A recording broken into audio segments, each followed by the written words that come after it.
My original decision to become vegan was a moral one, and that made some people uncomfortable, at times even a little defensive. It was as if they felt I was judging them. Maybe I was. Not them personally, but perhaps their lack of sympathy for the animals that ended up on their plate. Couldn't they see what was happening out there? Surely it must have been obvious that unspeakable suffering was being perpetrated, and it needed to be stopped. Truth be told, I had unreasonable expectations. After all, it took over 40 years and the killing of animals by my own hand before I made the change. What right did I have to expect others to jump on board in an instant? Love and support has surrounded me all of my life. This didn't change once I became vegan. Sure, friends and family were curious and perhaps a little concerned about my sanity for a while, but they supported my decision nonetheless. They happily produced vegetable options for me at dinner parties, and they were the ones that were usually first devoured. And whenever discussions turned to my vegan lifestyle, there was usually a genuine willingness to listen. For the most part, people seemed to get it.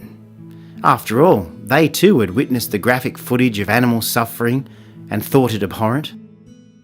Why then wouldn't they join me on my plant-based journey?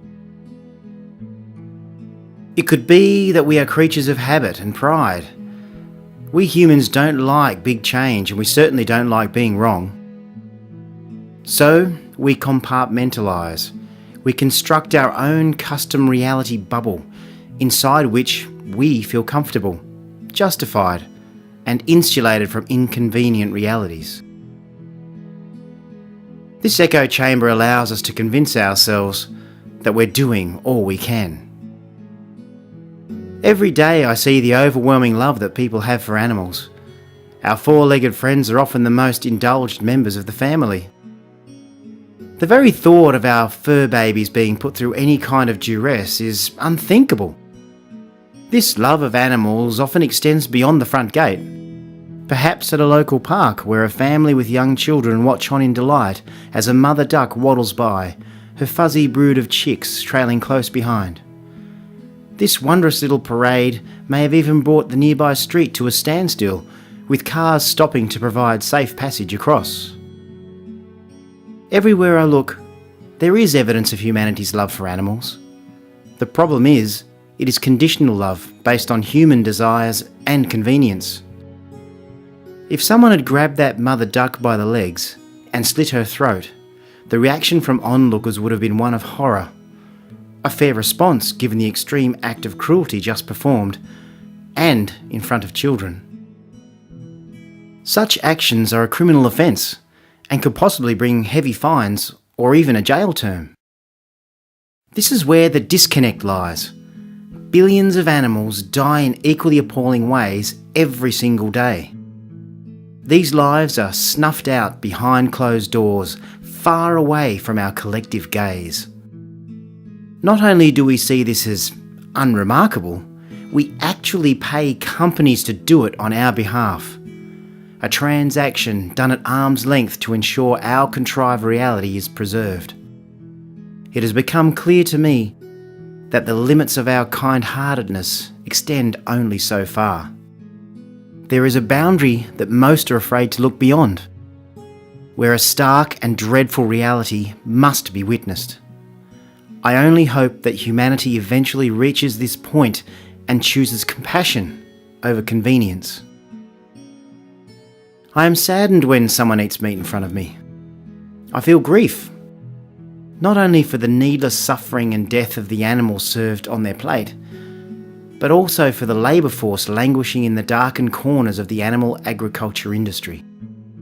These are the tortured souls working on kill floors around the world, where billions of animals meet their grisly end.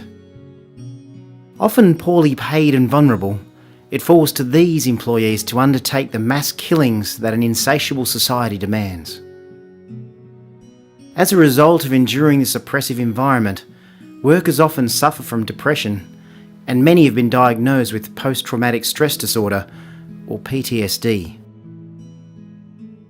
Whenever I see the footage of a cow being hit with a sledgehammer, a piglet being kicked against a wall, unwanted male chicks being ground up alive, and the countless other horrors carried out in these places, I see these death workers as victims as well as perpetrators. How could they not be adversely affected by the ever-present violence that surrounds them? The acts are deplorable. The individuals are responsible. The industry is to blame. And we, the consumer, complicit. In order to reconnect, we need only to view all animals through the same lens. We must become animal lovers, not just lovers of pets. By choosing a plant-based vegan diet, we can finally move away from the cruel animal agriculture model. This would not only bring an end to the needless suffering of animals, it would provide food industry workers with job opportunities where they would no longer have to commit acts of violence just to earn a living. This can only be a good thing for all earthlings.